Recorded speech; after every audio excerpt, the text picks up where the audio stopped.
Xerófilo.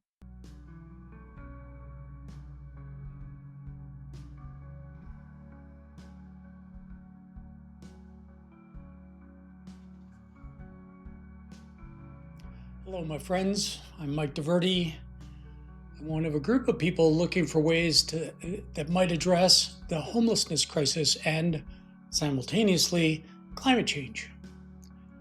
What I'm going to discuss today are the many obstacles to combating desertification in Brazil's semi-arid northeast biome, the Caatinga. And yes, Thiago, for the third episode in a row, go Grêmio.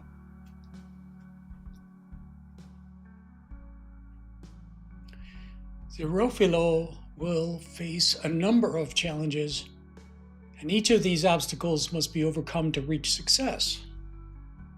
These include water retention, plant species selection, fungi selection and application,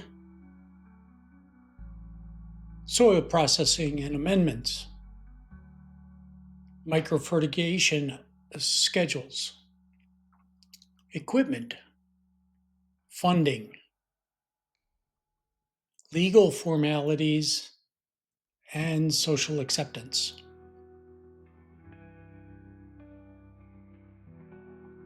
So there are many obstacles. For example, finding a way to collect every drop of rain effectively. That includes in the soil, the plants, catchment swales, retention ponds, cisterns, and more.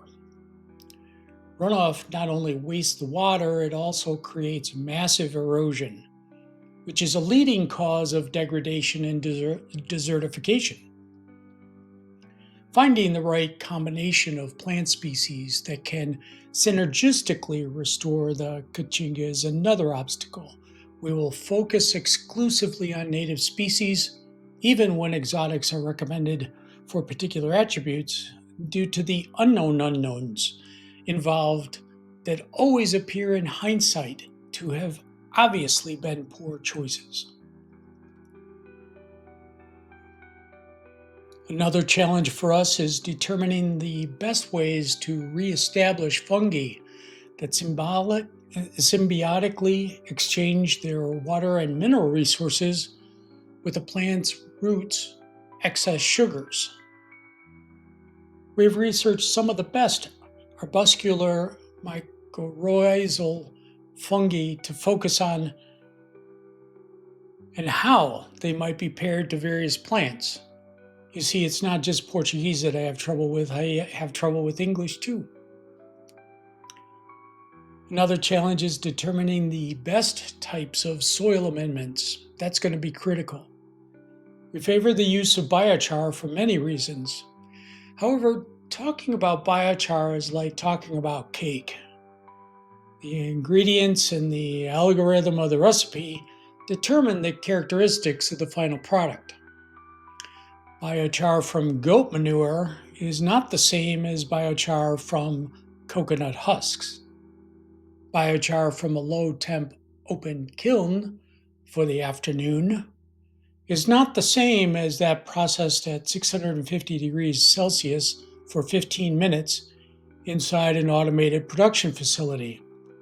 And plants and fungi will respond differently to those two very different recipes. Microfertigation schedules and solutions will not only have to be determined for highest efficacy, but they will have to change dramatically all year long. First and foremost, the heavy rains and flooding during the first few months of the year demand that zero fertigation occurs, obviously. But the requirement is to conserve that tiny supply of water for at least the next 9 months, but in worst case scenarios for 3 years. Hence the emphasis on the prefix micro in microfertigation. The El Niño to La Niña cycle can be expected to lead to oscillations in season rainfall totals. We need to prepare for that effectively. Even once the water aspect is determined, the tiny amounts of fertilizer that we might add for a particular plant species growth needs will change depending on the plant's age. Selection of technical equipment will be complex. In remote regions with no or spotty electrical power or telecommunications, we will want independent electrical power from solar panels and satellite communications. We can't have a large crew of scientists located at the site, and we want to tap the world's expertise for this challenge. So we will want data acquisition from a small weather station and a webcam. We need to get this tech installed and gather data as we proceed. A small site is much easier to instrument than a large agroforestry farm. And there are machines to do the earth moving to make effective water retention systems. Even if they are only leased, finding what we need may not be straightforward.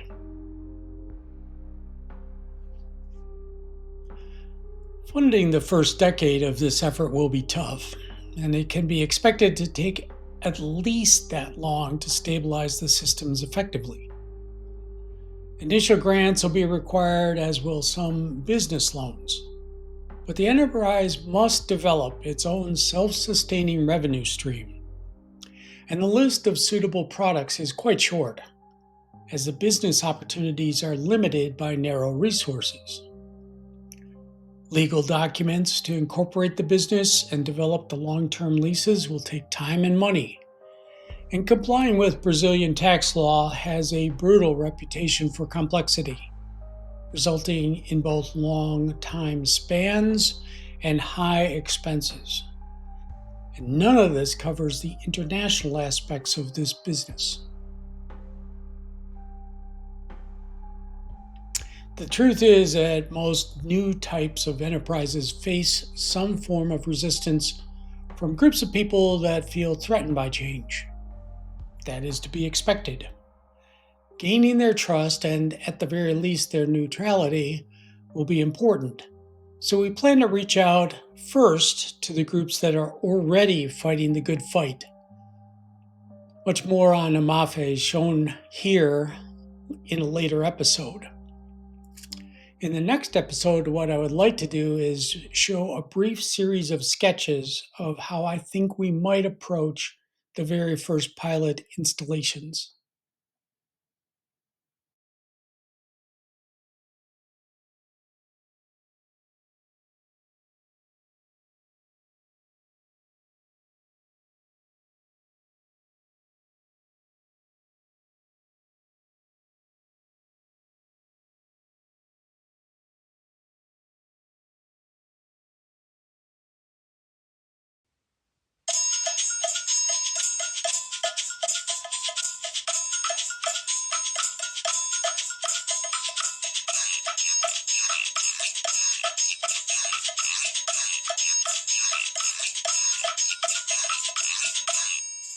Xerófilo